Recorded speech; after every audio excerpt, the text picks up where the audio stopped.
This is Giovanni Costa. He's a Pokemon regional champion, he's an editor on this channel, and he's also a good friend of mine. He also happens to be a very talented documentarian. We've actually featured 2 of his works before on this channel. Maybe you've seen one of them. Gio reached out almost 5 years ago asking if he could tell my story.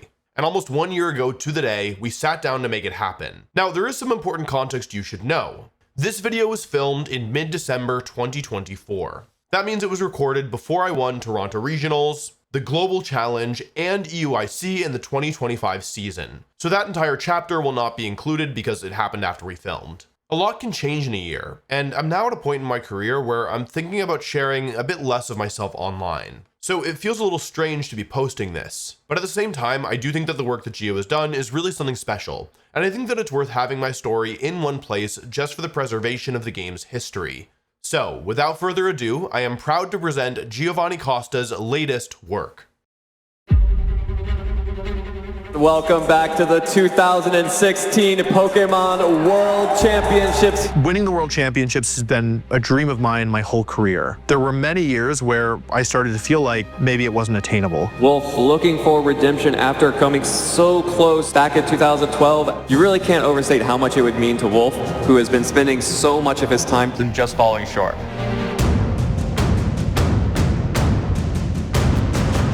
I realized this may cement me as one of the greatest players of all time, or I would go down as the guy who lost in the finals twice. You can't be world champion unless you're beating the best of the best, and Wolf is the best of the best. I didn't realize it at the time, but that match would completely change my life.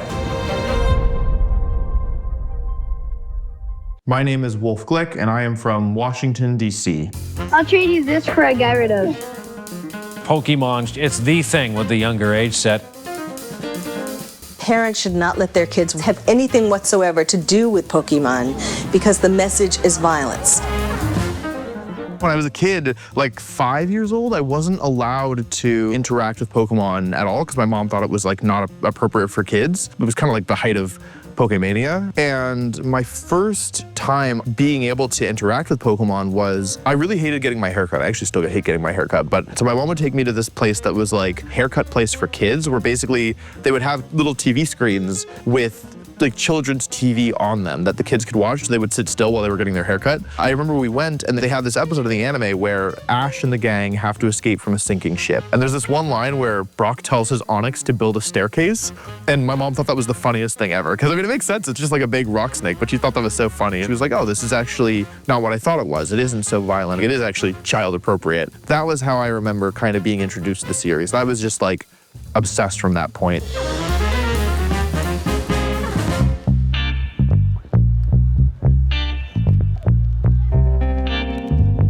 My journey to discover competitive Pokemon was gradual. I actually initially was playing the trading card game competitively. I wasn't very good, but I was on websites like PokeGym and PokeBeach. Our house got an updated router, and that's important because for the first time, my house's Wi-Fi worked with the games. And I discovered that you can play online against other people. So I remember I would go on forums. These were trading card game forums, but there was a sub-forum of like battling other people. So I kind of started there, but I was clear pretty early on that I was better than the people there because this was a trading card game forum. So then I thought, well, maybe there are forums for video game players. And eventually I found like the Smogon forums, and that kind of was at the time the main place that people went for competitive battling. They had their own fan modes, and I kind of got into that. There was also a part of the forums that was like real life tournaments. And I thought, oh, a tournament in real life? That sounds so cool. And I went into this forum, and one of the events was in Chantilly, Virginia, which is like 30 minutes-ish from where I grew up. And I thought, oh, like I could go to this. But the thing was that they were playing a totally different format. At the time, I'd been playing single battles, and this was VGC. It was double battles. It was totally different. And so I started playing online, went to that first tournament, and that was kind of the beginning of my VGC journey. I remember the night before this VGC tournament, my dad sat me down and he said, listen, I know you're really excited. I know you've worked really hard for this, but I don't want you to be devastated when you lose. Like, I need you to know that you're not going to win this.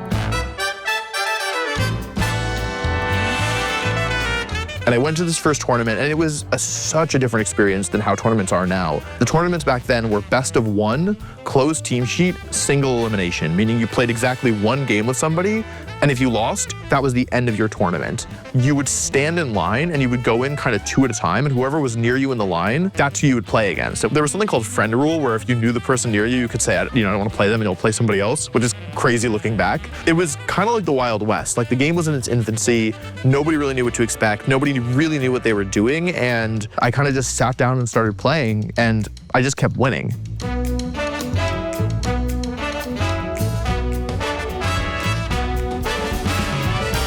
And I remember texting my parents every round I won. They were like, yeah, good job. When I was like, I'm in the top 4, she was like, oh, maybe that means there's like 4 rounds left?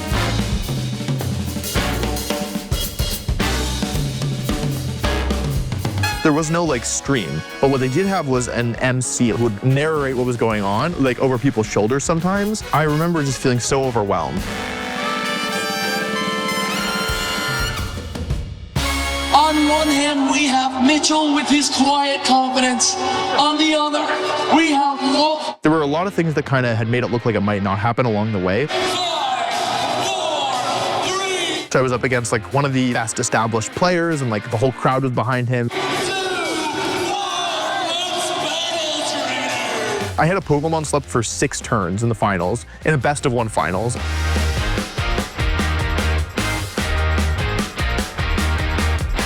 I definitely was nervous and stressed, but I believed that I was going to do it.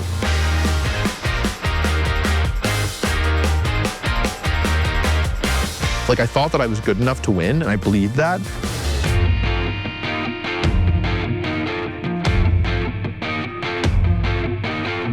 Like, it was this thing where I wanted it so bad, and I'd made it happen. Your 2011 Pokemon video game regional champion, Wolfey.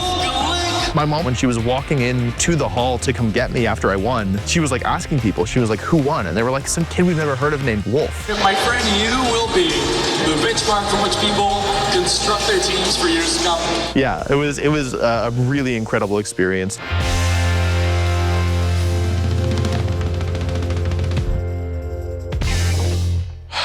You know, it was so long ago that I started thinking about being the world champion. You know, my first ever event I won, it was a regional level event, but then I won nationals as well, my first ever national event, and I knew that I was one of the best. And so at that point, it was my goal to become the world champion.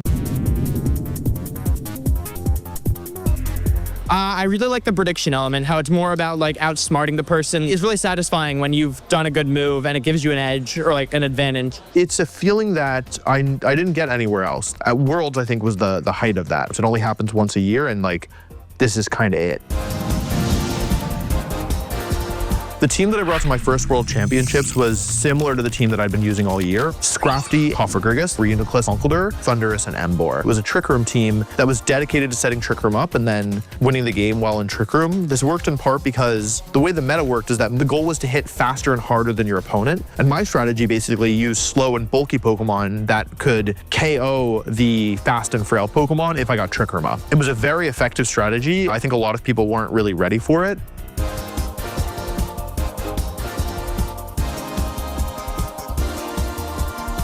I almost believed that like I was destined to do it. Like, really believed that it was gonna happen. Like, I'd come in as the underdog of regionals, like in my first tournament ever, and I won. And then I came into nationals, and now people knew who I was, but they still thought it was kind of a fluke, and I won there.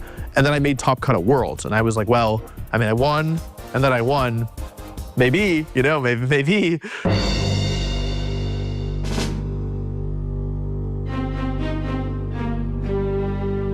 The first opponent I would have to play in the top cut was Ray Rizzo, the defending world champion. This whole time I've been beating people who were the establishment, you know, who were the people who were expected to win.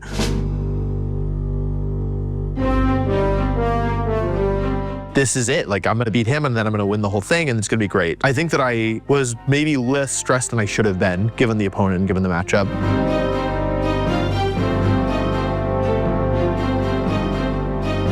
I won the first game, so I was like, oh, this is great. But the second game, I ended up losing. Ray had a Pokemon called a Scavalier, which I'd never played against before, but he added just as a counter to my team. It was really hard for me to beat because it was basically the only Pokemon in the game that was slower than my Trick Room Pokemon. So if Trick Room went up, it still was able to like be a real nuisance. We weren't allowed to take notes back in the day. You couldn't have a notebook, and there was also no way to check what was going on in the game. Nowadays, you can press a button and click on a Pokemon, and it will say, Tailwind turns left 2. This Pokemon's up -1 attack. Rain is up on the field.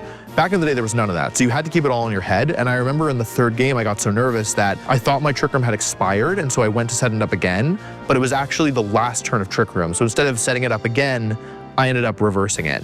I suspect that even if I hadn't reversed the Trick Room by accident, I probably would have lost anyway, but it didn't help that I'd done it, you know, it basically sealed it on the spot. Losing to Ray was definitely eye-opening for a number of reasons. Ray had added a Scavalier just to counter my team. Like, I was the only Trick Room player who was using this type of team, and a Scavalier was added like as a way to hard counter me. And so I'd never thought about the game in that way before. I'd never thought about, you know, countering, you know, one specific player. Ladies and gentlemen, we have a two-time world champion, Ray Rizzo! It was a really smart call, but it helped him win the world championships. Without a Scavalier on his team, I think I would have been able to do it. And I remember being really frustrated because I knew that I was good enough to win, but I hadn't done it. It really made me motivated to do better. Like, it's something I can do, and it's something that I will do. I'll do it next year. Philadelphia Regionals 2012 is a regional that lives in infamy in the minds of those of us who were there because it was huge, to the point where they ran out of seats, so people had to play on the floor. This year, they changed the format to no longer be single eliminations. You were allowed to play even after you lost. I brought a weird team that had Regigigas, but it wasn't an offensive Regigigas. It was this weird support one. It had Thunder Wave, Confuse Ray, and Rock Slide, where I wanted to use the good bulk that it had to just like basically paralyze and flinch everything. I mean, it worked. It got me all the way in the finals. Then in the finals, I lost to a player who I'd go on to become friends with. Because I made it all the way to the finals, I won a stipend to go to nationals, so I was able to go to nationals that second year as well.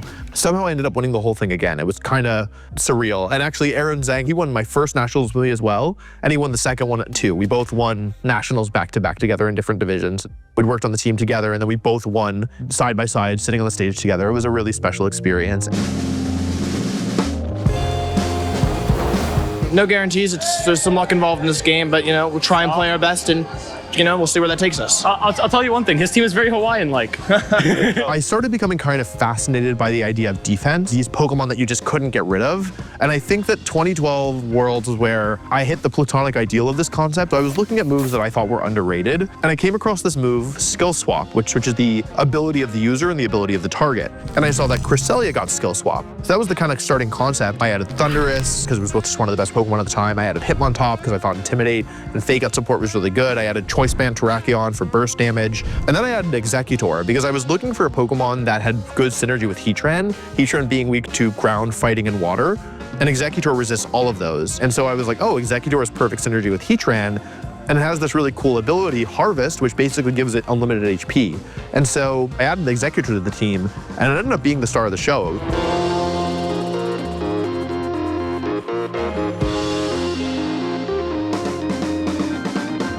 It's one of my favorite teams I ever made, and it was this like, yeah, weird out of left field Pokemon that people weren't prepared for and weren't using, but it was really, really good, and it basically carried me all the way to the top cut.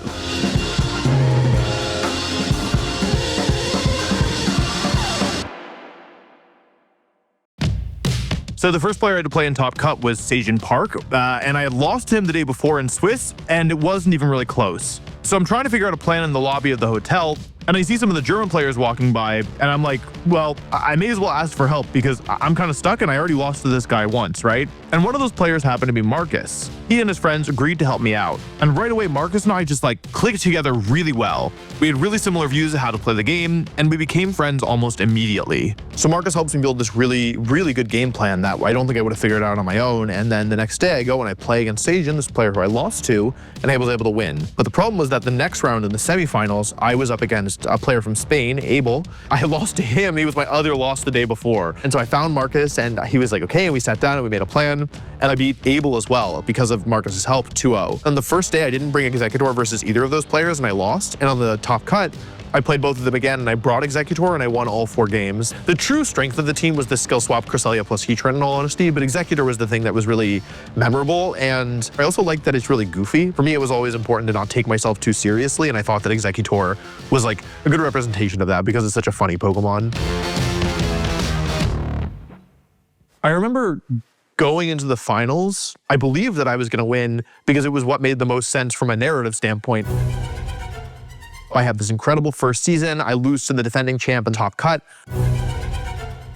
And then the next year, I come back, I make it all the way to World's Finals, and the final person I have to beat is, now the two-time defending world champion. I was like, wow, what an incredible story. I had kind of my failure, and now I have my redemption. Yeah, like, of course I'm gonna win.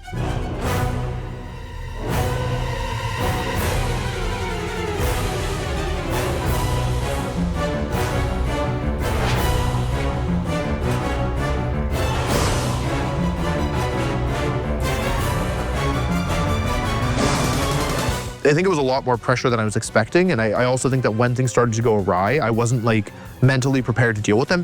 Close combat?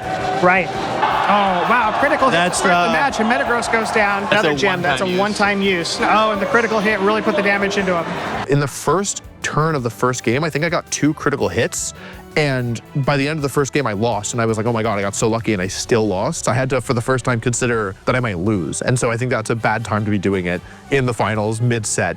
Wolf looks stunned. Well, it's one of those, you can't help but be stunned there. Right. I wasn't used to being on a stage like that either. The national level stage was much smaller, and so it was not an experience I was used to. And we just saw Cresselia taking weak damage against a fighting type attack. Fighting types are, attacks do not do well against psychic type Pokemon. Right.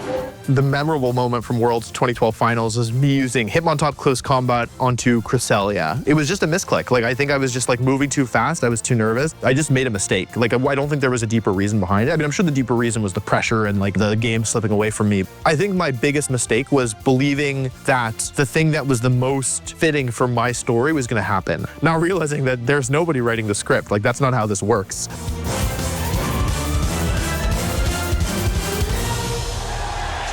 Ladies and gentlemen, does this mean what I think it means? We have here a 3-time world champion, I definitely viewed Ray as my rival, like, for sure. He was the player who I like really cared about beating, and especially because I'd had such dominant performances my first 2 seasons. Like, to have a player who had beaten me twice, it definitely felt like we were rivals. The Masters Division runner-up from the USA, Mr. Wolf.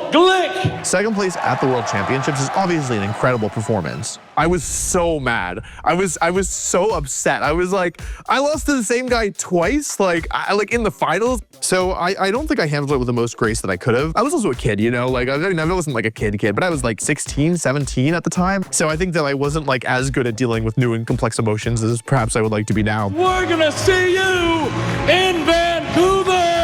At the same time, I had won the trip and the qualification to the next year's Worlds, which took a lot of pressure off. The only way you could qualify for Worlds back in my first 2 seasons was to finish top 8 at a national championship or better. There was one other way in, which is you could show up to the tournament and enter something called the last chance qualifier, where you just played until there were only 4 players left. So it was a huge gamble. You'd book a very expensive flight across the country to maybe have a chance to play in the actual tournament. So by getting second at Worlds, I knew that I won the trip to Vancouver and I'd qualified for Worlds there. So I was really upset and I was really frustrated, but I was also motivated at the same time. It didn't make me want to win Worlds any less. It just made me want to do it even more. When I was younger, especially, I had a really hard time making friends. I was really awkward. I was really shy. And I think because of the way that I look, just the way that my features landed on my face, like I came across as like maybe uninterested or intimidating, but really I was just really shy and didn't know how to approach people. But because of the way that I looked, people wouldn't approach me. And I remember being at Worlds and like I didn't really have a group. Like a lot of people in Pokemon had a friend group back then because there weren't that many people, so you kind of clustered up.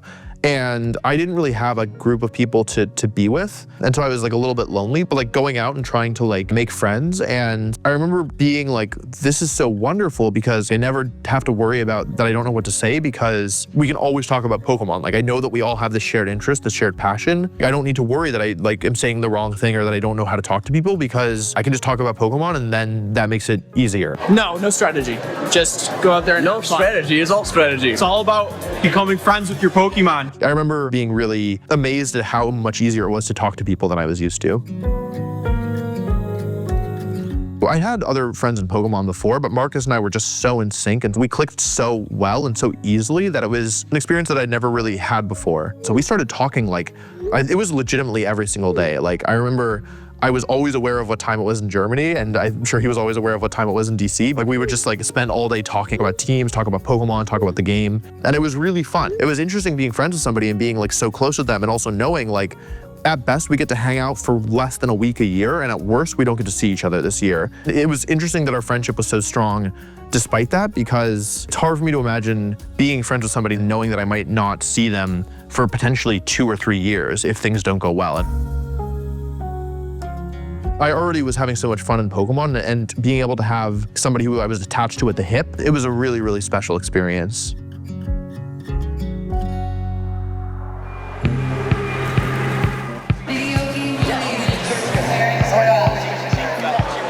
I really do want it this year. I've worked very hard. It means a lot to me to try and finally get it. I feel much better with it. It's kind of a new play style, a new way of playing the game. But I have so many tricks up my sleeve that I can just throw at my opponents. And I think it'll change the way people look at the way we play the game.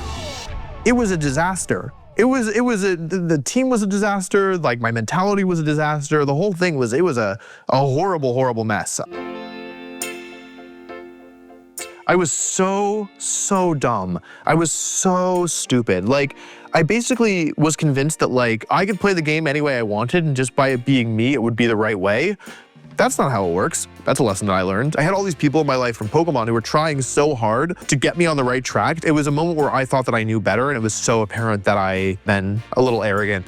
I'm so much more prepared. I built my team in about maybe 10 months this year, spending so much more time. And last year I had about a month. I knew at the beginning of the season that I'd already qualified. So my little, teenage brain was like, oh, if I spend all year working on one team, that team will be so good because they'll have a year's worth of experience on it. Now realizing that like the meta changes and like you have to learn things about the format before you can really start building. So I spent all year on this one terrible team with all these awful Pokemon. I was focused on Pokemon that were so incredibly tanky with lots of recovery. And I basically just wanted to like toxic stall everything and then outbulk them to win the game. It doesn't work very well, is the lesson that I learned. You're always going to be susceptible to critical hits, to like really offensive teams, and yeah, it just didn't work at all. Are you going to beat Ray Rizzo with this team? I am absolutely going to beat Ray Rizzo with this team. I think ironically, I did end up outplacing Ray by 1 placement, as I recall. I think I was 25th and he was 26th. So that was kind of like a how the mighty have fallen, except that I think Ray was kind of joking around, not taking it as seriously. And I think that I would not have said the same about me. That was the first moment where I realized like, oh, I'm not invincible. Like, oh, I'm not. It wasn't just like there's one player who's my kryptonite. My first 2 seasons, I attended 6 events. I went first regionals, first nationals, 6th at Worlds, and then I went second at regionals, first at nationals again, second at Worlds. 2 incredible seasons. But the problem was that I took the wrong lessons from my success. I thought that I was doing well because I was able to find these like weird Pokemon that nobody else was believed in, nobody else could use, and that was the secret sauce. And because of that, I made myself worse. But I was a kid, I didn't know any better, and there were no resources, there wasn't really anybody even who could serve as a mentor for me, because the one person who was like consistently better than me in the US was like my rival. And so I didn't really have any external resources, and frankly, knowing my personality, I probably wouldn't have listened anyway. Like I wanted to do things my way. And because of that, 2013, I feel like I built all of these terrible habits. And then in 2014, I had to start unlearning them. I had to start figuring out in the process of getting back to a good place.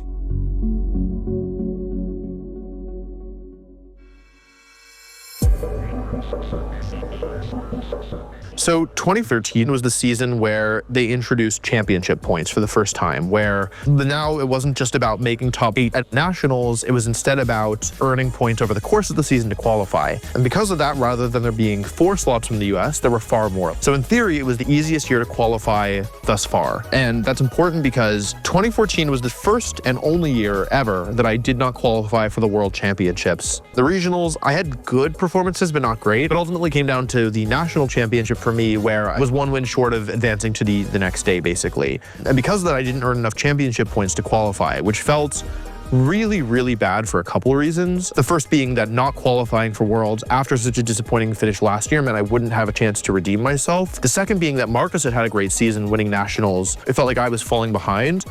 And third, and I would say most importantly, World was in DC that year.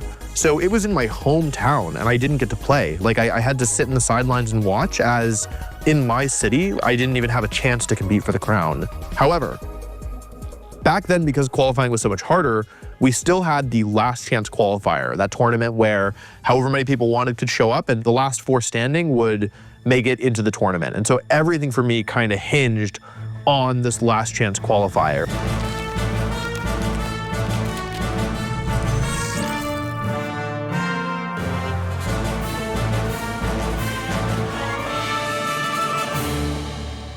The team that I used for the last chance qualifier, I really liked. It was a team built around the combination of Gothitelle and Mawile, which is a really strong emerging duo. Mega Kangaskhan had dominated most of the format. However, Mega Mawile was the Mega Evolution at the time that seemed to match up the best into it with its steel typing that wasn't weak to fighting and also had Intimidate in its base form and hit super hard.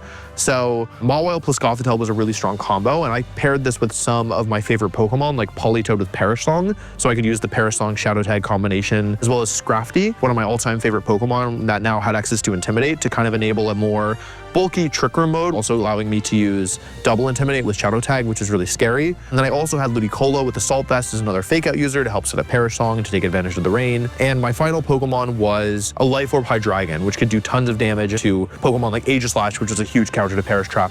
Just like my first tournament, by the way, this was single elimination. So if you lost a single game, you were out. No information, closed team sheets. It was really hard.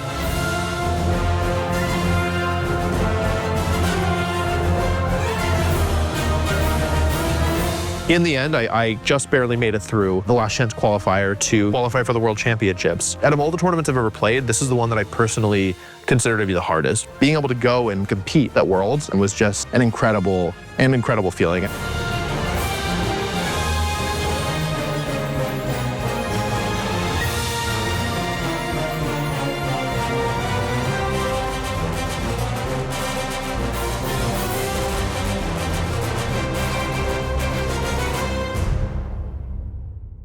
I finished 9th. If a couple of my opponents had won one more round, I would have made it into the top 8, and that really stung. And it also stung in part because there were some unfortunate things that happened there. The first was that the Pokemon Company made the decision to publish the teams of the players who made it through the last chance qualifier online. So while I was playing closed team sheet for the whole tournament, every one of my opponents, they could look on their phone and see everything about my team while I was going in completely blind. It was a huge disadvantage. And on top of that, there was a player who I played against who beat me who had cheated. So back in the day, tournaments were played on the 3DS and you made all your moves on the bottom screen while the top screen displayed what was going on.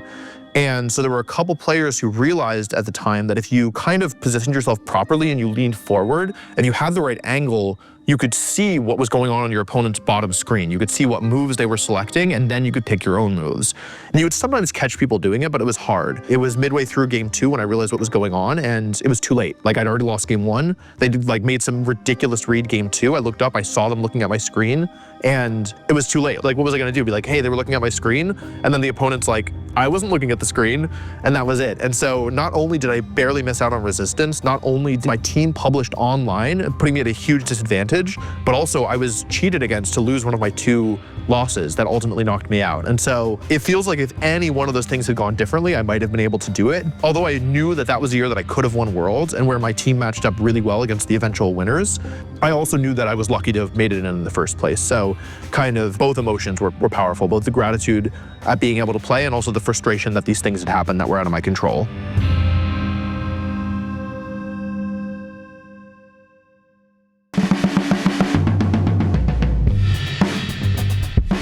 In 2015, I started figuring out some of the bad lessons that I had taught myself, and I started being able to overcome them in small ways. And so I had an amazing season. I won regionals with Mega Banette, of all Pokemon. Then I won regionals with Perish Trap. I also finished 2nd place at regionals as well, where I lost to Aaron Zhang in the finals. And then I made top cut at nationals, despite not having a team going in. I think I figured out my team on the plane ride to nationals. It was very stressful. I had like a lot of CP going into this tournament, and I think at this point I should have locked up the flight and the day 2 invite, which is I'm really happy about that. Top 8 was an incredible finish. It put me at 1st in championship points in the country. That being said, this is a point where I think my mentality was at its lowest. I remember finishing top 8 at nationals after I hadn't had a team, after it was super, super close, and being like upset about it and being like frustrated that I didn't win the tournament.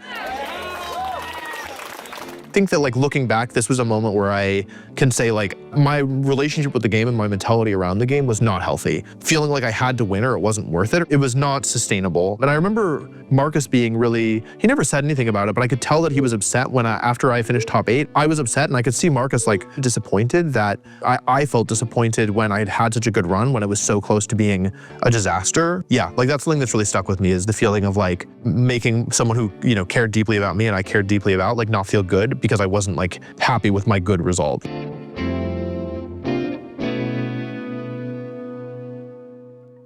It's my great honor and privilege to welcome you to this year's Pokemon World Championships. We're gonna jump right into this match though, as we're gonna see Wolf, Glick, and Nikolai.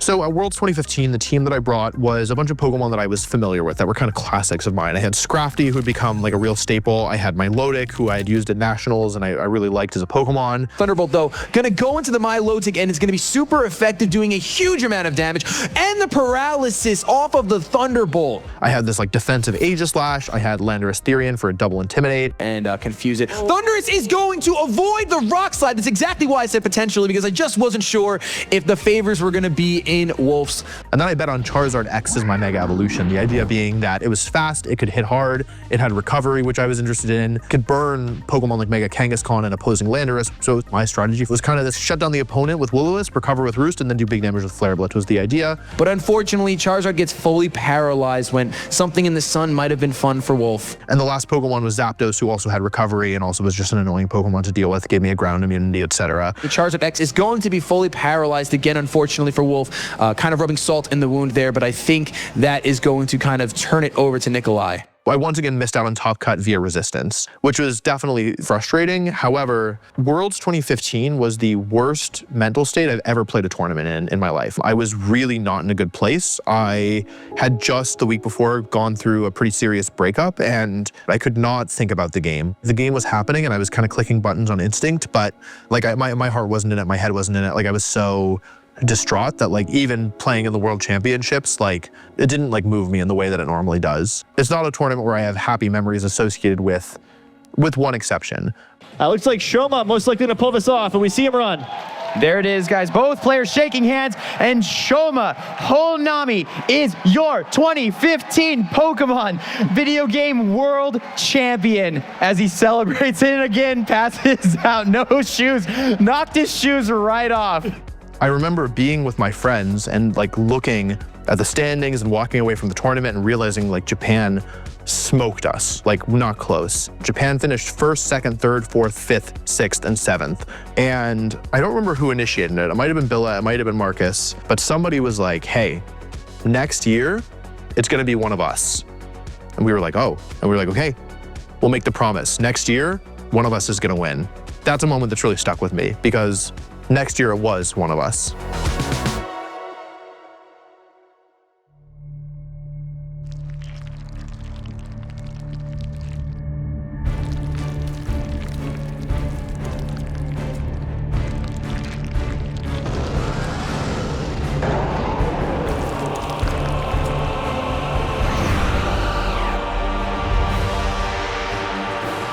Because of this team called Big Six, it was a much more stale format with a lot less innovation than normal. Because this team was so strong, it ended up winning almost every major event throughout the entire year. And even when players thought they had found a counter to it and it didn't win a tournament, the Big Six team would just adapt and then beat the counter. And so it was always dominating tournaments for the entire season. Xerneas is a Pokemon that's just ridiculous. Being able to double its 3 most important stats, and its speed, special attack, and special defense, made it difficult to deal with. And because Xerneas has perfect synergy with Primal Groudon in that fire, steel, and poison types that resist Xerneas' fairy moves, Primal Groudon hits all of them with its ground moves. The real issue though was like less about the restricted Pokemon, that certainly didn't help, and more about Smeargle. Smeargle back in 2016 was a complete menace. It has access to every move in the game, and what that meant at the time was that it could use Darkrai's signature move, Dark Void, which hits both opposing Pokemon and puts them to sleep for up to 3 turns. And on top of this, Smeargle also gets the Moody ability, giving it a random stat boost every single turn, and getting something like a speed boost or an evasion boost or even a defense boost on occasion would like completely swing the match. And we were playing in a format where you couldn't know what moves your opponent had until after they already used them. It was just It was so horrible.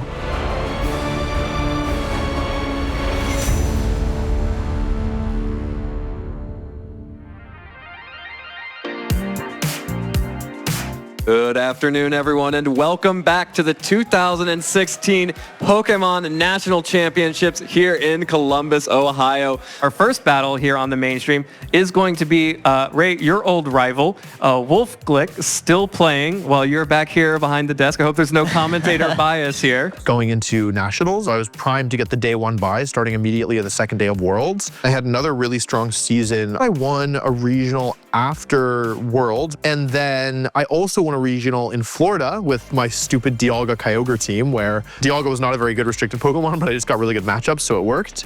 And then at Nationals, I used a really weird team with like Red Card Heatran, Scrafty, who wasn't considered very good at the time, Primal Groudon, Dialga. It is getting to the crunch time, Evan. Yeah, it's These really players, close. Their lives are on the line right now. They really don't have much room for error. They can't really drop too many more games, so. I felt really prepared. I had gotten #1 on the in-game ladder. I'd gotten #1 on the showdown ladder. I was feeling super, super good. Groudon does go for the Precipice Blades, so a lot of damage will be dealt to this Dialga. Oh, it's a one-hit KO. Critical hit. Oh, no. Looks like Wolf is going to go ahead and forfeit this match in the game here. I ended up having my worst finish ever at the time. That was really demoralizing. It didn't help as well that a player who I'd considered a friend had maliciously sent out details of my team to many other competitors. So once again, I was going in with an information disadvantage where people knew what my sets were, and I had all these crazy choices on my team, but it didn't matter because I'd been compromised when it came to information. So I was in my head a little bit because I had considered this person a friend, and then they had given out information of my team.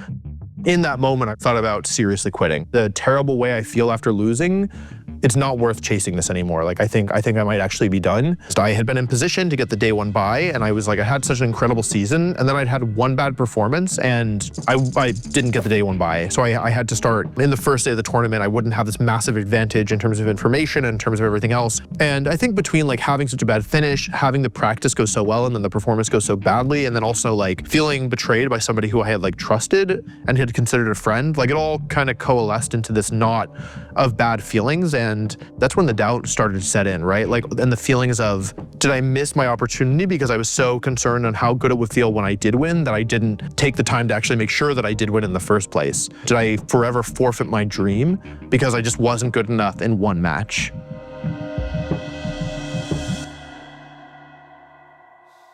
It was tough, but at the same time, I was ready to kind of give Worlds a full shot as well. Marcus had qualified, he was coming in, and we were okay, we gotta build a team. That's the most important thing right now. We have to figure out a team.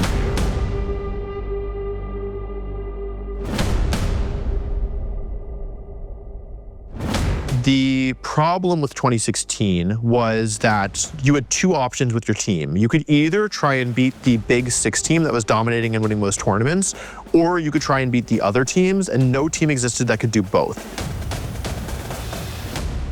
And so what Marcus and I set out to do was to build a team that could both handle Big Six and could also beat everything else as well. We realized that the combination of Mega Gengar, Hitmontop, Bronzong, and Primal Kyogre together could beat almost all Big Six variants, with Lumberry, Safeguard Bronzong to deal with the Smeargle and the Xerneas. You had Kyogre and Wideguard Hitmontop to deal with the Primal Groudon. You had Mega Gengar to punish Xerneas in the lead and to deal with Mega Kangaskhan and to some extent Mega Salamence. And also it could taunt Smeargle. So we had basically 4 Pokemon that together completely shut down almost all of the main pathways that the Big Six team took. The problem was that we hadn't dealt with the other teams as well. And we eventually realized that the other restricted that made sense to pair with Primal Kyogre was Mega Rayquaza. That way, against teams with dual primals, Mega Rayquaza could enable your Kyogre to beat their Groudon, and with its strong physical attack, you could also use it to beat Primal Kyogre, so it was really effective against those teams. Then if we had Raichu's Lightning Rod ability, we could protect ourselves from Thundurus, we could protect ourselves from other electric type attackers. And of course, the big thing was that Raichu couldn't really do damage. That was the main issue with using Raichu. However, there was an event that distributed Endeavor Pikachu, which you could evolve into Endeavor Raichu. And because 2016 had such powerful restricted Pokemon, they all had such high HP stats that if you could hit them with Endeavor, it would bring them so low. We gave it the Assault Vest to help keep it alive. Raichu could survive a lot of the big attacks from the format, and if it survived, it could fire back with Endeavor, basically almost knocking out many of the main threats in the format.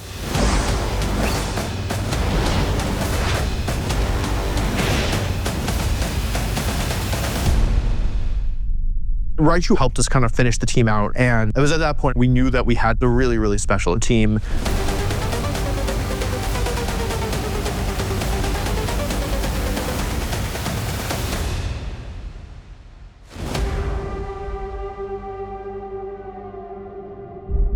Good morning, everyone, and welcome to the 2016 Pokemon World Championships.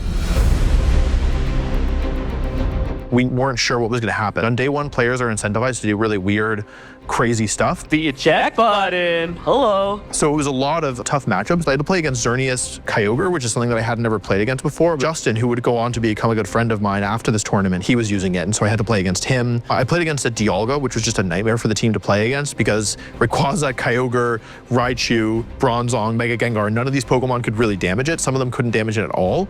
And so the only Pokemon that could damage it was Hitmontop, who was forced to switch out whenever it took damage. So it was a really hard matchup. And I had to play against Weavile, Mega Rayquaza team, which was something we were worried about, and I beat that as well. So it was a lot of tough matchups, but I beat everybody that I played against, and it felt really good. Marcus only lost one game on day one. Because Marcus and I had both made it through, we both had done it very well, I wasn't sure if we would be counter-teamed. I wasn't sure if people would spend a lot of time preparing for our teams. Like, I knew that even though the first day had gone well, it didn't necessarily mean anything for the second day.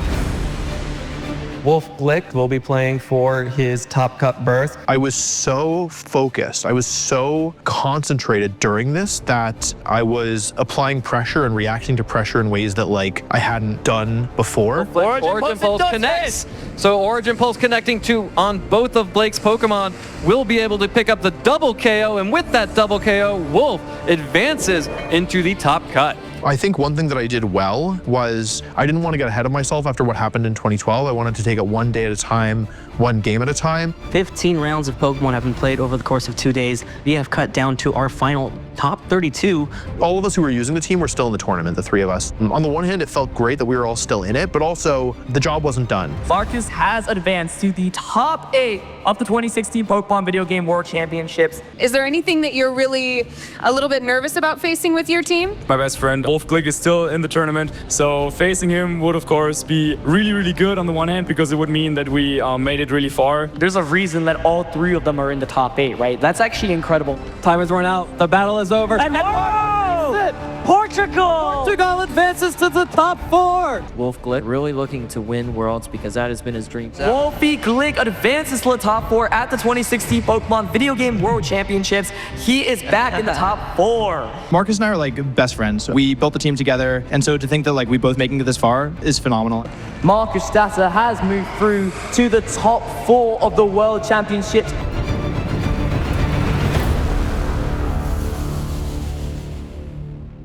Playing Marcus in the top 4, when I realized we'd have to play, I was like, oh, I wish should have been in the finals.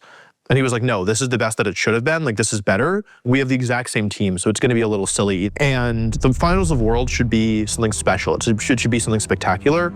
And I was like, oh, okay, he's actually right. Both of these guys making it through day 1. Now they're playing in the semifinals. Once again, these are 2 of the best guys you could have in the community. I think I realized that like all I could do was try my best, like treat Marcus in the moment like he was like any other opponent. And like that was the way that I could honor and respect him. And I, kind of trusted that he would do the same for me. Game 1 is beginning. Raichu and Gengar will be the leads for Marcus. Raichu and Kyogre will be the leads for Wolf.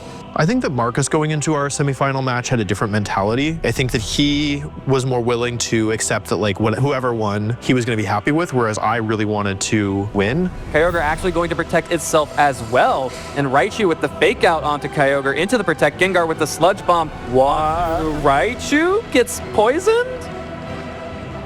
Oh, that was a play. I think that he attacked himself to try and set up for an endeavor, and Marcus has a really high rate of reading my plays, and in most circumstances, he calls out when I'm safe, he calls out when I take risks. This time, his really risky play didn't pay off. Wolfey is 1 game away in this best of 3 to advance to his 2nd World Championship finals. I think he was more willing to make plays that were like a little bit less standard and to take bigger risks, whereas I was still trying to play as if like Marcus was any other opponent. I think Marcus was trying to play as if it were me.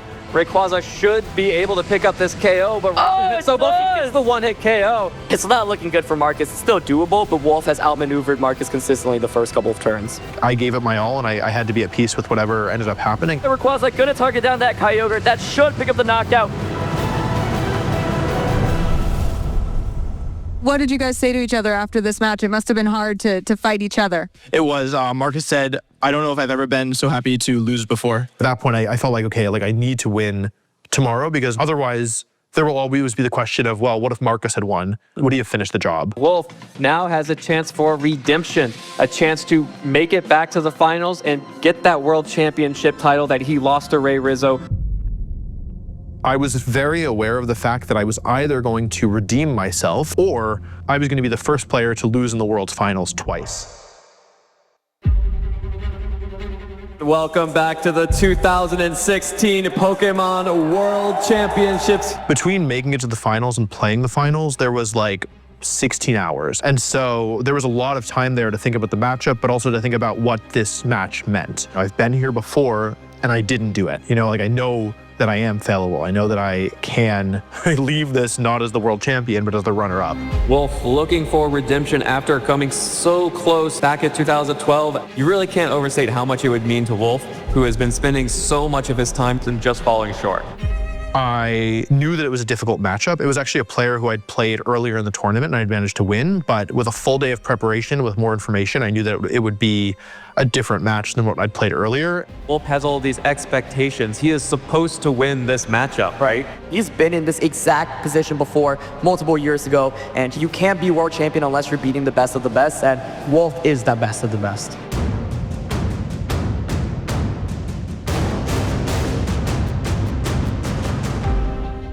It was just so intense, like the lights, the cameras, and I basically had spent all of the time that I'd been awake thinking about the match, anticipating how my opponent would adjust, how he would expect me to adjust. Also the added pressure of, you know, carrying my friends' hopes and dreams with me. It was a crushing weight of pressure for an extended period of time.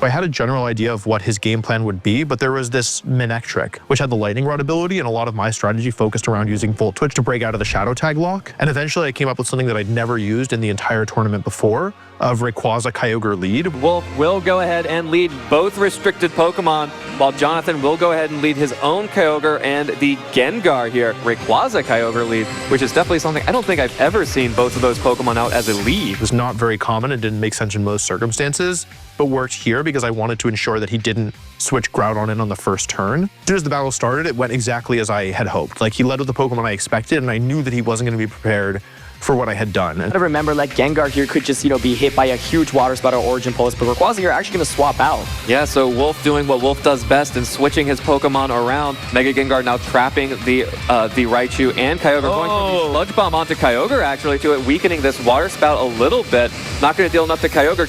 Gengar actually will survive because of that, and Thunder enough from Kyogre, but the Raichu switch in. Raichu will take that Thunder for Wolf. There was one turn that was a little bit messy towards the middle where I tried to cover for Manectric switching in. I think I went for like an Endeavor expecting like Manectric to switch in when I could have just Volt Switched and maybe taken a KO, but I think especially with my lead and my good like prep and putting him on the back foot, I was just so much further ahead. There is the Extreme Speed, so no protects. Extreme Speed will connect with Kyogre. Does it survive? Enough. No! Kyogre will go down. I remember at the end of the first game, I looked down and both my hands were shaking. And I feel like I'd done a good job of managing the pressure up until that point, but then I was like, okay, like it's starting to affect me. Like I really need to win this one in 2 games because yeah, clearly my body is starting to kind of like feel the extent of the stress and the pressure. If Wolf takes this game, he will be the new world champion. And he is so close to finally achieving the goal that he's been working for so long, ever since he's been playing this game. Game 2, it was definitely harder. There was a crucial poison early on, but also I was able to KO his Mega Gengar right away on the first turn due to like a very favorable damage roll. And so I immediately got out of the shadow tag lock, but...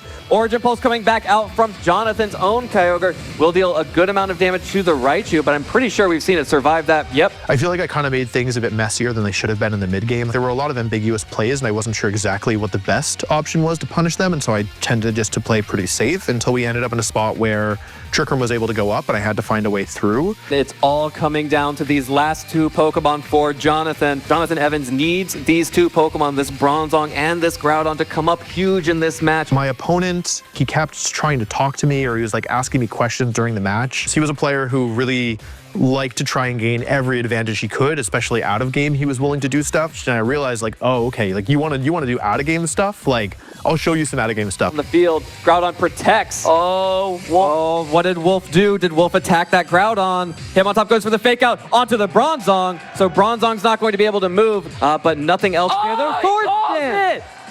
Oh, he went for the Swords Dance. Can't play passive against Wolf, or he will just set up in your face. Oh my And now that Plaza is back to being the monster threat. When I looked at the camera, I definitely didn't think the match was over, but I'm like, you know what, fine. You want to play this way, I'll play this way. And so it ended up being a pretty famous moment looking back. Precipice Blades doesn't hit the Kyogre! Precipice Blades! Dragon Ascent from Rayquaza. After its friend Kyogre avoids the Precipice Blades, the Dragon Ascent coming out from the Galaxy. Does it not get out? Oh no! Groudon sticks around with 13 hit points. Wolf must be able to taste the World Championship right now. He's so close. It was that turn that gave me the momentum that allowed me to finally, for the first time this game, I have a real lead, and I got a huge turn kind of for free, and I can probably turn this into a win. And so in that moment, I realized, like, this is it. Wolfey Glick must be able to taste that World Championship. It is so, he is a minute and 37 seconds away. I didn't feel like the game was over until I saw that last Pokemon go down.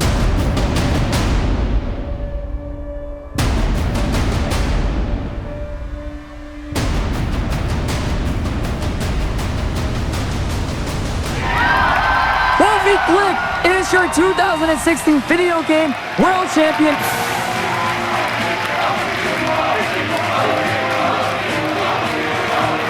I just felt so much relief. That was the emotion that I felt. I'd finally achieved this goal that I thought I might never reach.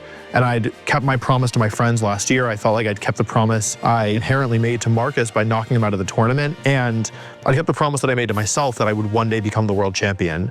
I see that you are holding your trophy here. This has been a long time coming. How does that weight feel in your hands?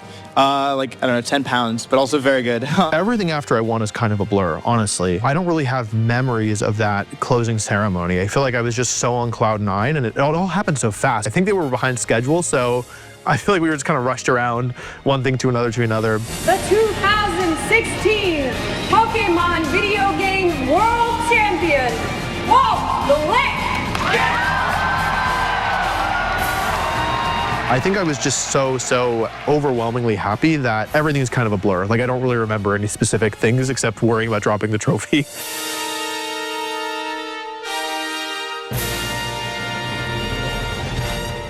Okay, so now you're the world champion. Now what? What's up, guys? Welcome to the very first episode of Wolf Gets Wrecked. I'm Wolf, and for those of you who don't know me, I'm a competitive VGC player. So this is my 6th year playing VGC competitively. I started in 2011. Yeah, it's not so far. It's not that bad. Like, it's not worse than I remember. It's not good. I wouldn't upload it nowadays. Initially, I just started doing VGC videos on a whim, honestly. My friend Aaron Zhang, he'd started making videos on YouTube a couple years ago, and they looked fun. Like, it looked like he was having fun. He was doing, like, cool stuff. And, you know, VGC content wasn't huge or anything, but Aaron was doing very well for himself, and especially for the scene. He was, like, bringing new people in. So I reached out to Aaron, and I was like, hey, man, like, what you're doing looks kind of fun. Like, I might want to give it a shot, but I don't think I'd be a very good YouTuber. And Aaron was like, no, dude, I think you'd be, like, really good. I think you could be a natural at this. You should give it a shot. And he helped me get set up with, like, equipment, and it was kind of off to the races from there. For those of you who haven't figured it out, I am starting a YouTube. Yes, the video. The audio is so bad. This is what I used to do. I would click record. I would record one take. I would stop recording. I would upload. I would never watch the video back. And then if it didn't work, I would find out after it was posted.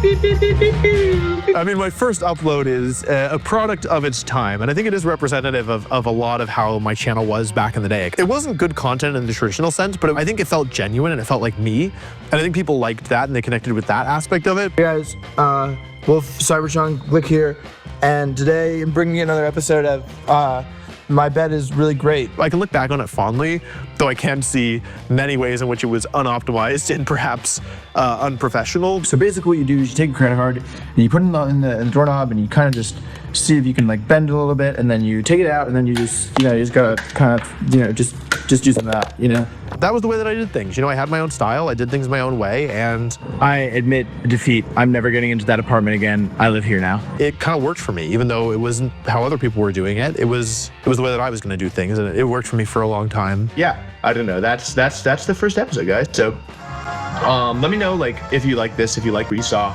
Why did anybody watch this? How did this turn into a career?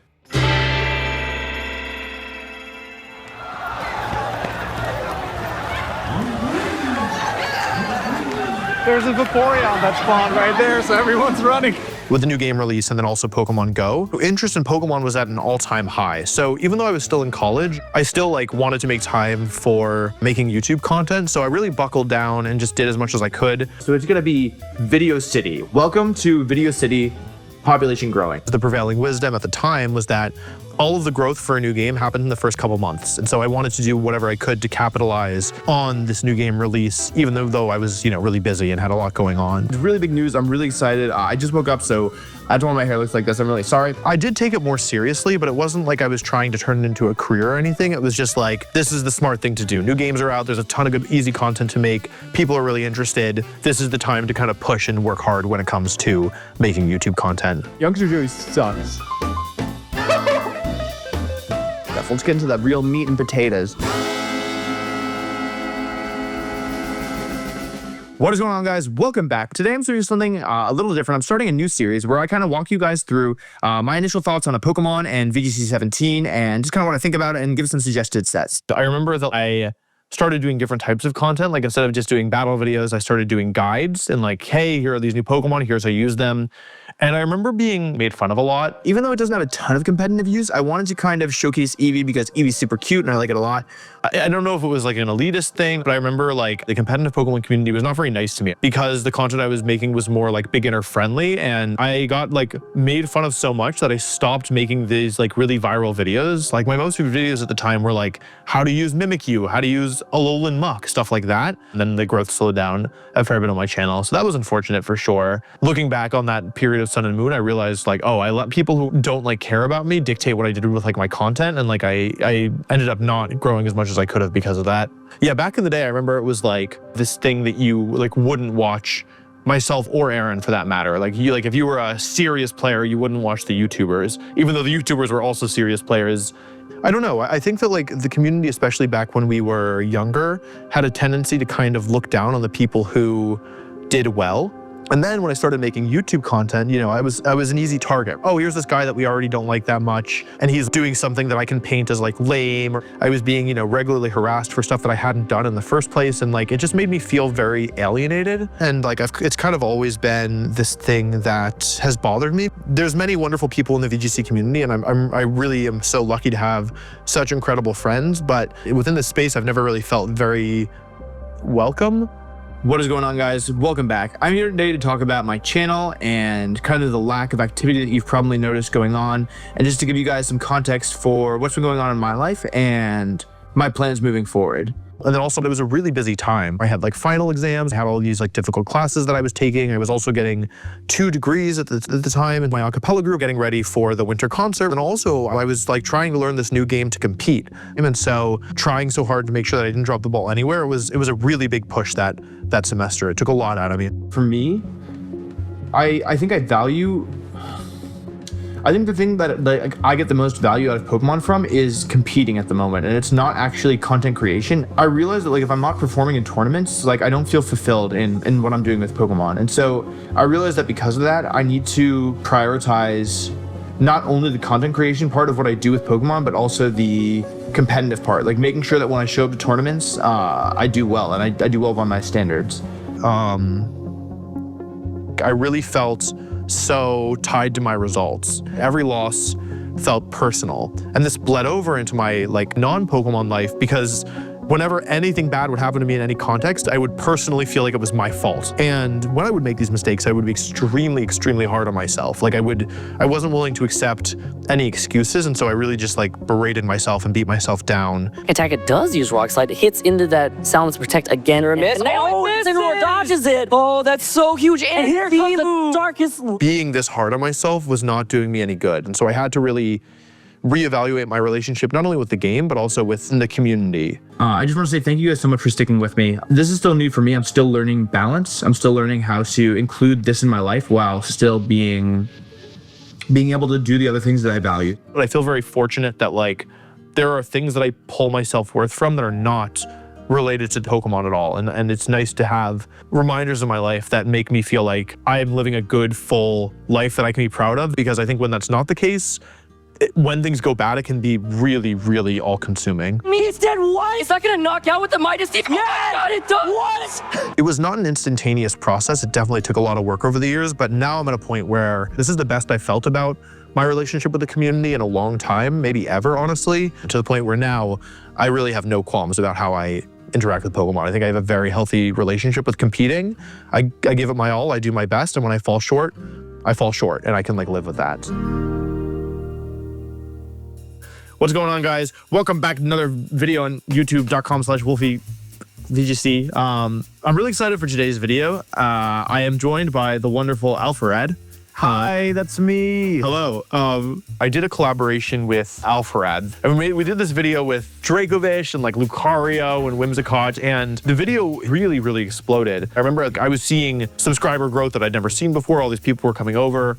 And I remember kind of realizing like, I gotta run with this. Like I gotta do my best to kind of capitalize, because I have this opportunity I've been building towards and kind of hoping for, to show all these new people how great Pokemon is. And it's like high barrier to entry, but once you're over that and once you kind of know what most Pokemon are gonna do, it becomes a lot simpler to break down the problem. So he's gonna turn me from an idiot to less of one. But it felt like an opportunity. It felt like, oh, like, get in while you can, get as much of the pie as you can, because it's another new game release, and like, you know, you only have so much time. People's interest will wane, and you have to like get them hooked before it's too late. My name is Drake Oscar Fish, but my friends call me Mr. Fish. I was trying out new forms of content. I went to posting every single day, which I don't think I'd ever really done before, at least not with that kind of intentionality. Still YouTube is ranked the Pokemon games. Well, boy, howdy there, partner.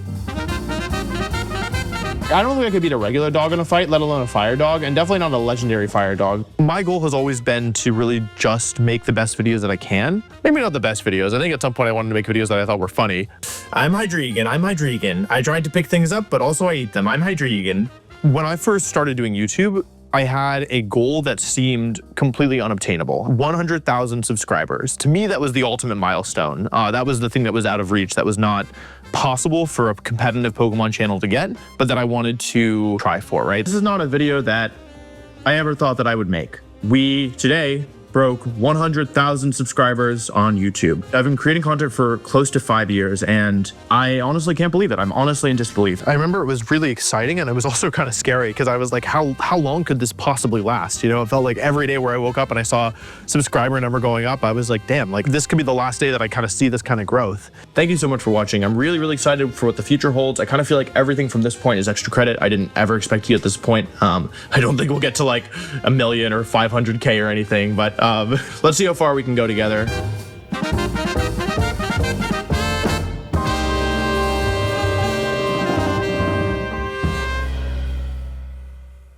Making the decision to quit my kind of stable government job and all in on YouTube was like one of the hardest decisions I've ever had to make. I think I ruminated on it for like 2+ full months, like going back and forth, because on the one hand, I had this like job that I hated and that I wasn't doing a very good job at because I hated it.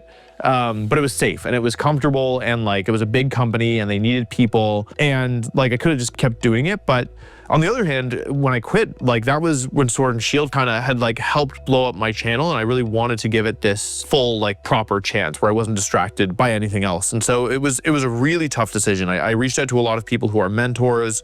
I spent a lot of time talking to my family because I also knew that if I quit, it would be much harder to go back into the field that I was working before. So if it didn't work out, it would be really hard. My initial plan actually was quit my job for 6 months and then go back into the working world. And I figured a 6-month break wasn't like so long that it would like permanently derail my career. I could take 6 months, try and build YouTube up to whatever I could, and then go back into the working world. But the pandemic really made things change for me because the whole world was different from when I was still working a conventional job. So I think if there hadn't been a pandemic, I might have actually followed up and gone back to work after 6 months, which is crazy because if things had gone even a little bit differently, I don't think that I would have ended up here. I never like had aspirations of being a YouTuber full time. And so it's unexpected to have ended up here when it wasn't something I was ever chasing. Hello, everybody. It's me, guy who disappeared for like a month. I'm back. And I want to talk to you about kind of the state of the channel and going forward and kind of my goal and my vision and what I have planned for this channel. I had quit my job and I'd made it a goal of posting a video every single day because I'd kind of been told like nebulously, this is what the algorithm wants. I want you to post every single day. And it got to a point where I was posting just for the sake of posting and my videos were doing worse over time. The initial hype from Sword and Shield had died down. Today I'm going to be auditioning for the role of Colossal. I didn't feel like good about the videos I was putting out. I didn't feel like creatively fulfilled. I was really just trying to like get the video out so I could meet this arbitrary goal. We'll be together now, forever. And in December, I kind of just hit like a breaking point where I was like, oh, I can't do this anymore. Like I cannot keep like posting every day just to do it. These videos that I don't feel good about. I took about a month off. The reason for this was I was feeling a little burnt out and I decided that it's time for me to make some changes. So what does that mean? So when I hit this breaking point, I remember talking to my friend Justin, and what he said was, there are not many channels on YouTube that are your size that don't have any editing. What I said was, listen, like I want editing, but I don't have that kind of skill to figure out how to identify good editors. And so Justin was like, okay, here's what we're gonna do. I'm gonna like help you figure out what types of content you're gonna make with editing, and I'm gonna find you editors. Hire me to do this, and like I'll find you good people. I'm adding editors, which should add a lot to my content and allow for me to do a bunch of different types of videos that I wouldn't normally be able to do. So that was when I first met Doug and I first hired editors to try and create edited content on the channel, which was a huge step forward from what I've been doing before, which was no editing, no revision. Like I wouldn't watch the videos after I recorded them. I would just post them. So to go to scripted videos and like edited videos in general was a huge leap. I opened up the first real-life Pokemon gym. Specific quality of Pokemon Ash uses here is really high. I competed in the 2022 Pokemon Video Game World Championships. It was the right step to take, I think, and it ended up really paying off in a big way. And I'm really grateful for Justin because I think if he hadn't been there to kind of help correct the ship, I don't know what would have happened, honestly. Like I don't know if I would have figured it out on my own. That is easily enough to KO all of these lions. I ranked all 153 type combinations in Pokemon, a journey full of heartache, discovery, highs, lows. People knew what Pokemon was, but they didn't know that you could play against other people. Many people don't realize that there is this whole competitive mode within kind of the classic game. And so I think the success was being able to take this thing that people didn't know about and find a way of having them give it a shot and being able to show them, hey, it actually is pretty cool. There is a reason that so many people are so passionate about this. I don't know why you would want to use Klutz. It's not very good, but hey, it's your choice. You do you. Oh, Pokemon has played a huge part of my life. It was a really good outlet for me when I was in high school and I got to meet such incredible people who I'm still friends with today, and I got to travel all over the world. And so to think that like I have played, you know, likely a small role, but a role in countless other people's journeys, it's a very full circle moment for me. I have another encounter. We're gonna cut that one out. We're not gonna put that in the, that's not going in the final. The amount of growth that we've had has been just staggering. Like I didn't think I was ever gonna get 100,000 subscribers. Not only did I not expect it, I didn't think it was possible, honestly.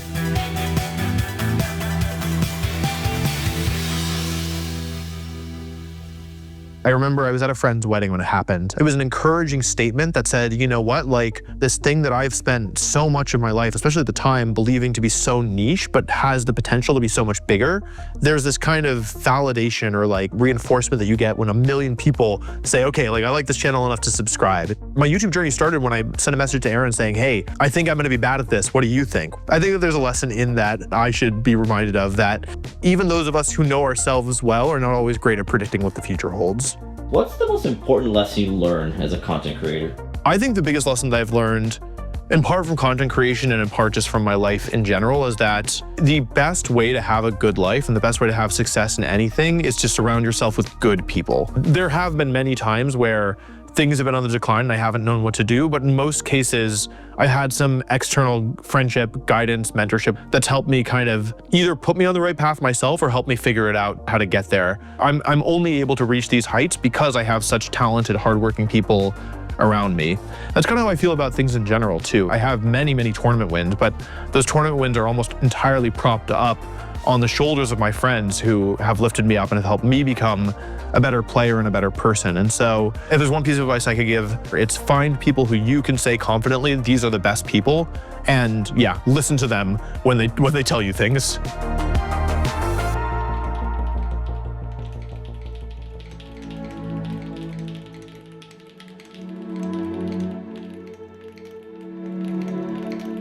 My main project right now is working on the Worlds video.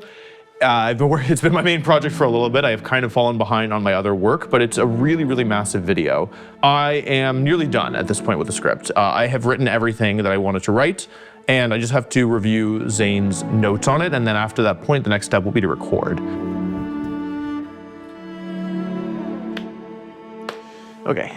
Okay, let's do this. I head to the venue with Aaron as we get ready for what could very well be, my goal was to make an 1.5 hour long video, and the final product will be closer to 3 hours. And so pretty much every day for the last month has been wake up, eat a banana for breakfast, sit down and work until like 8 to 9 or 10 p.m. I always feel pressure before the first round of the day, and playing against one of the best in front of the whole world certainly doesn't help. I realize there's no safe way to get through this. I can't explain why, but I think he's gonna lead with Chiyu and Fluttermane. For the Worlds video, there's a lot of people who work on it. There's me, that's one. Zane has been helping with the script. My wonderful editor/producer Doug is doing the bulk of the editing. It's almost like he's here with us now. Gio has done battle recreations. Thoth is doing illustrations. We hired a composer for the first time. We'll have 3 different people working on thumbnails for it at the very least. The iconic editing team who does a lot of the weekly videos, we handed off a small portion of Finland to. There's also Scarlet who's done editing, will do review, and has also thumbnail concept ideation. So that's 11 people who are working on this one video. And this video is only possible because a number of very, very talented people worked very, very hard to make it a reality. So I would like to say thank you. I am able to employ many talented people who are able to then make working on the channel or, working with competitive Pokemon in general, either their full job or like a part of how they make their living. And it's not something that I take lightly, and I try to treat it with the weight that I think it should hold. First to Wit, who was the main editor of this video, my producer, and my right-hand man. So much of the good work on this channel is thanks to him. I don't really have an explicit goal for the channel. I'm not like, oh, we need to get 2 million subscribers. Like that's the number, My real goal is that I hope to continue being able to learn and to grow and to improve and to make better videos that bring more people into the scene. And last but certainly not least, thank you to you, the viewer. What an honor it is to create a piece of art that means so much to me and to be able to share it with you. I don't take it for granted. So if you made it this far, thank you for watching. Competitive Pokemon, it's given me a way to really feel confident, which was really important when I was younger and I really didn't have a lot of self-confidence. It allowed me to feel like I was good at something in a time when I really didn't feel like I had that much going for me. I think the biggest impact is that it's introduced me to people who are some of the closest friends I have in the entire world. I can only keep one thing that I've gained from Pokemon It would be the people, no question. Competitive Pokemon introduced me to people who are some of the closest friends I have in the entire world. I think that I've become a much better, kinder, more thoughtful, more intelligent person because of the people that I've met through Pokemon. I think that I have had enormous guidance and friendship and camaraderie with people in ways that I'll never be able to fully express, shaped my path. It's really wonderful to be a part of such a global game and to have met so many wonderful people all around the world that I almost certainly would never have met otherwise.